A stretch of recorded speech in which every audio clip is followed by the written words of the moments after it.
Dios los bendiga mucho, mis hermanos. Privilegio de estar aquí en este lugar. Mientras nos preparamos con la palabra, vamos a pedirles de favor en cabina que nos pongan un video para ser bendecidos con una hermosa adoración.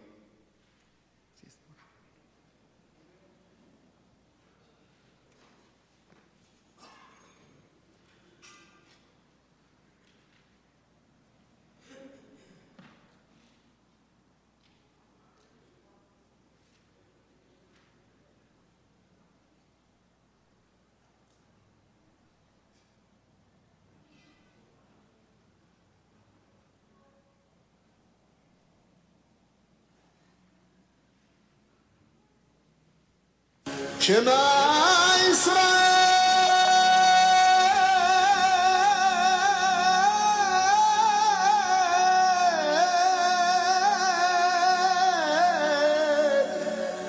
Adonai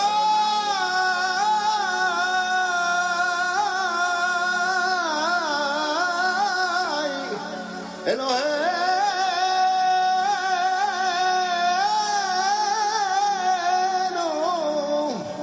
Adonai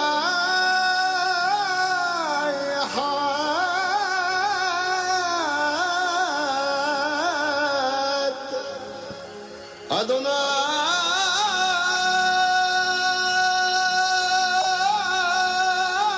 hu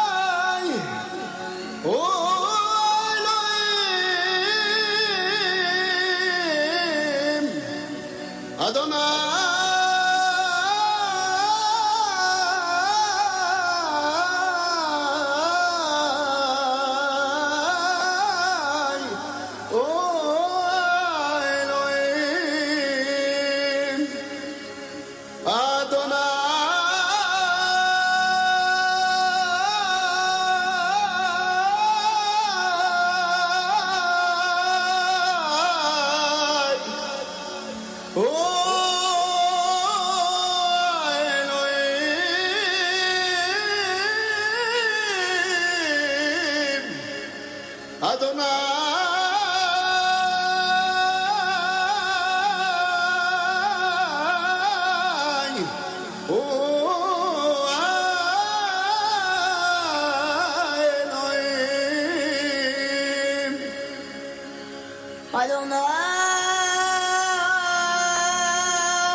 Padre, gracias, Señor. Gracias, mi Dios, por tu presencia aquí en este lugar, Señor.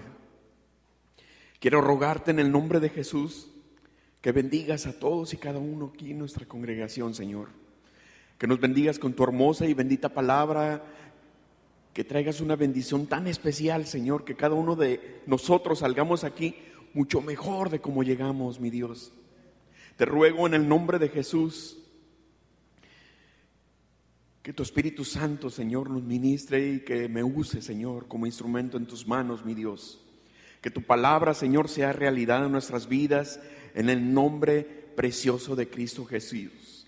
Y una vez más, Señor, te rogamos por la paz de Jerusalén.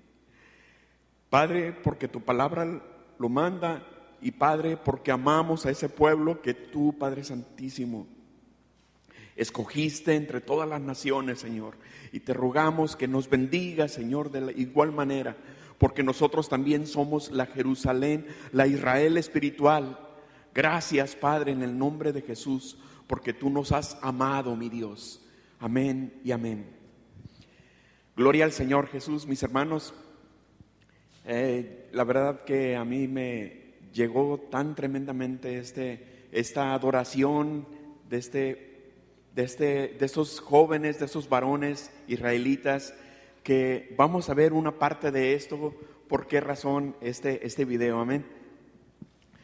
El tema del día de hoy es pedir perdón. El pastor Enrique nos había hablado lo que es perdonar, lo que es el ofrecer el perdón, pero hay una dinámica muy importante que debemos de entender, lo que es pedir perdón.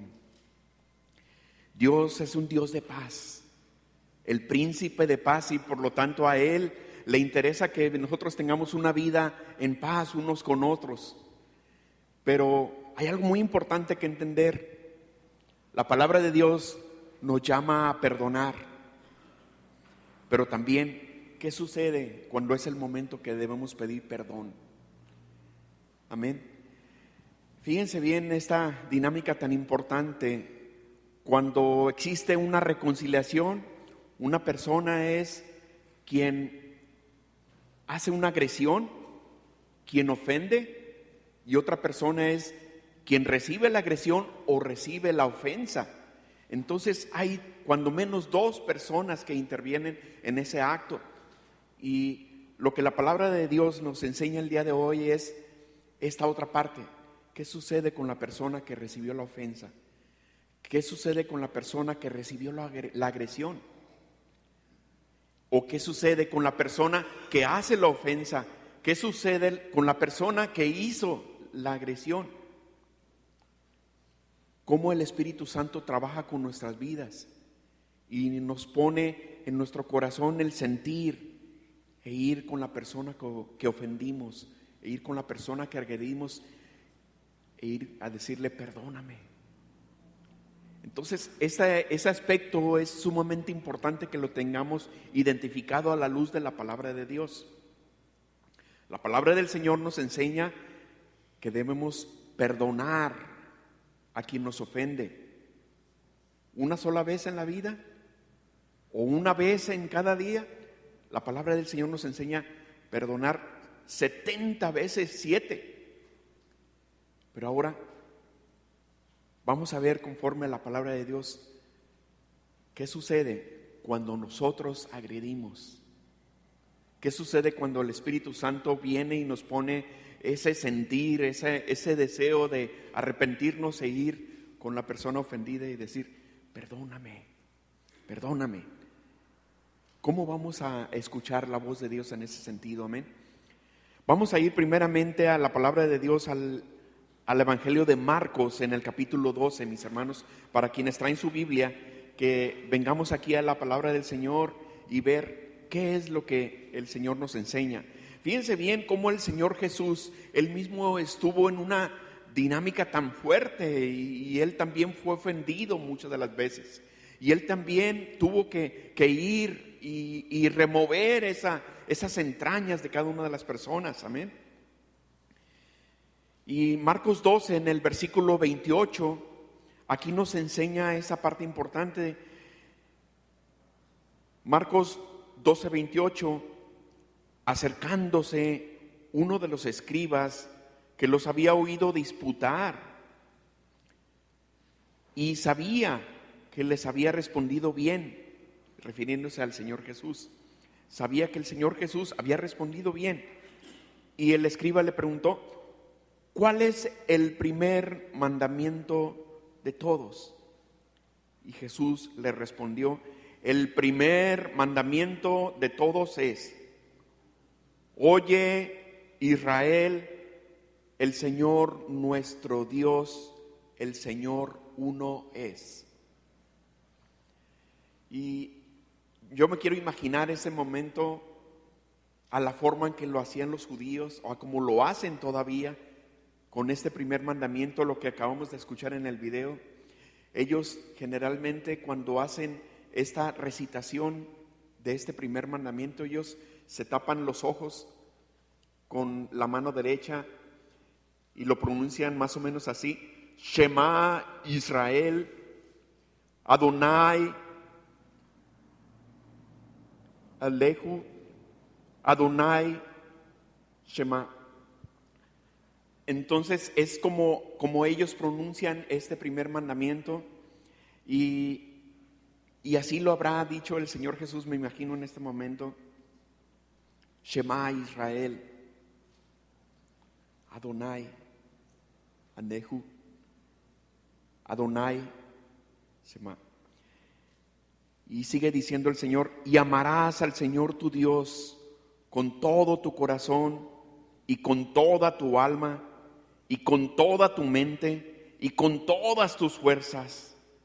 Este es el primer mandamiento. Y sigue diciendo: y el segundo es semejante: amarás a tu prójimo como a ti mismo. No hay otro mandamiento mayor que estos. Entonces el escriba le dijo: bien, maestro, verdad has dicho, que uno es Dios y no hay otro fuera de él. Y el amarle con todo el corazón y con todo el entendimiento, con toda el alma y con todas las fuerzas, y amar al prójimo como a uno mismo, es más que todos los holocaustos y sacrificios. Jesús, entonces, viendo que había respondido sabiamente, le dijo: no estás lejos del reino de Dios. Mis hermanos, aquí podemos entender perfectamente que lo más importante en nuestra vida es amar a Dios. Amar a Dios, como lo dice la palabra, con toda nuestra mente, con todo nuestro entendimiento, con toda nuestra alma, con todas nuestras fuerzas, en una palabra, con todo nuestro ser. Y podríamos agregarle, ¿cuántos todos?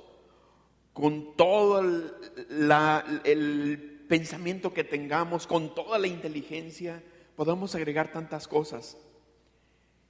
Y para nosotros es sencillo poder entender eso y poder ofrecerle a Dios una adoración, ofrecerle al Señor una alabanza, como lo estábamos haciendo hace unos momentos, que estábamos cantándole al Señor y de nuestra alma se arrancaba una palabra de adoración al Señor. Y como lo acabamos de ver en este video, es para nosotros sencillo poder entender, porque para eso fuimos creados, amén, para amar y para adorar a Dios. Pero cuando llega el momento de decir: amarás a tu prójimo como a ti mismo, ahí la cosa ya no es tan sencilla. Ahí entramos en un terreno un poco más difícil, un terreno de decir: ¿cómo voy a poder amar a mi prójimo? ¿Cómo voy a poder amar a la persona que está junto a mí y que vive conmigo y que algunas veces tenemos roces y nos ofendemos? ¿Cómo poder amar a nuestros vecinos que algunas veces hacen cosas que no nos gustan? ¿Cómo poder amar a nuestros compañeros de trabajo cuando algunas veces nos dan golpes bajos en donde quiera que estamos, ¿no? ¿Cómo poder amar a la persona que nos atravesó el carro y todavía nos sacó una mano y nos hizo una seña? ¿Cómo poder amar al policía que nos detuvo y creemos que injustamente nos levantó una infracción? Ahí entramos en un terreno un poco más difícil. Sin embargo, el Señor, en su hermosa y bendita palabra, nos enseña y nos lleva y nos dice: aunque sea difícil, vas a tener que ir y reconciliarte con tu hermano. Mateo 5 nos enseña aquí en la palabra. Mateo 5 en el versículo 23 dice: por tanto, si traes tu ofrenda al altar y allí te acuerdas de que tu hermano